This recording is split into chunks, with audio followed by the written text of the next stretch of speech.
Battle of the Underdogs. Yan ang tema ng finals ng NCAA Season 100 Men's Volleyball Tournament. Ang Letran Knights, pinataob ang number 1 team na Benilde Blazers. Habang ang Arellano Chiefs, tinalo ang number 2 seed na Mapua Cardinals. Ito ang unang beses na nakapasok ang Letran sa finals matapos ang 15 taon. Sobrang saya kasi 15 years namin inintay ito. Yung last championship namin is 2009. And papasalamat ako dahil nakabalik kami sa finals this season 100. Isa sa mga pangalang umusbong para sa mga Letranista ay si Bembem Bautista na nagtala ng 27 points sa kanilang ikalawang laban kontra Benilde. Grabe yung yung confidence ko. Sobrang taas na sa nangyari dahil sa nanalo kami ngayon na twice to beat, tinalo namin yung number 1. Ang Arellano Chiefs, Season 93 huling nakapasok sa finals. Masaya pero syempre ayaw pa namin mag-celebrate ng sobra kasi hindi pa ito yung main goal namin.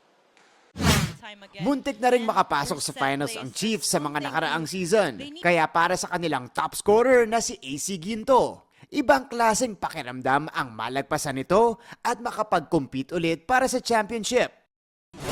Sobrang saya po na may mangyak-ngyak po kasi po nung season 98 po, finals din po dapat kami kaso natalo po kami sa semis and then ganun din po nung 99. Kaya ngayon po sobrang saya po namin.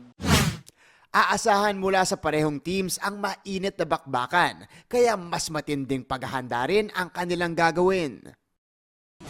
Siyempre, maghahanda kami and mas i-improve pa namin yung nakikita nyong laro ng mga players.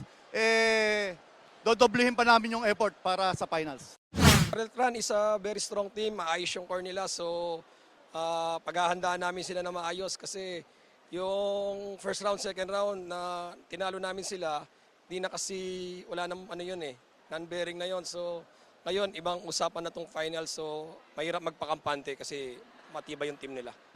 Sabi nga rin po ni Coach na ibigay nyo na lahat kaysa maghintay pa ulit ng another na isang taon para makabawi at makapasok sa finals. Dati kong school yan, then di kami nakabawi sa kanila first and second round, natalo nila kami. Baka mas ma-challenge ako na ma-challenge ko yung sarili ko hanggang saan ba talaga kaya ko.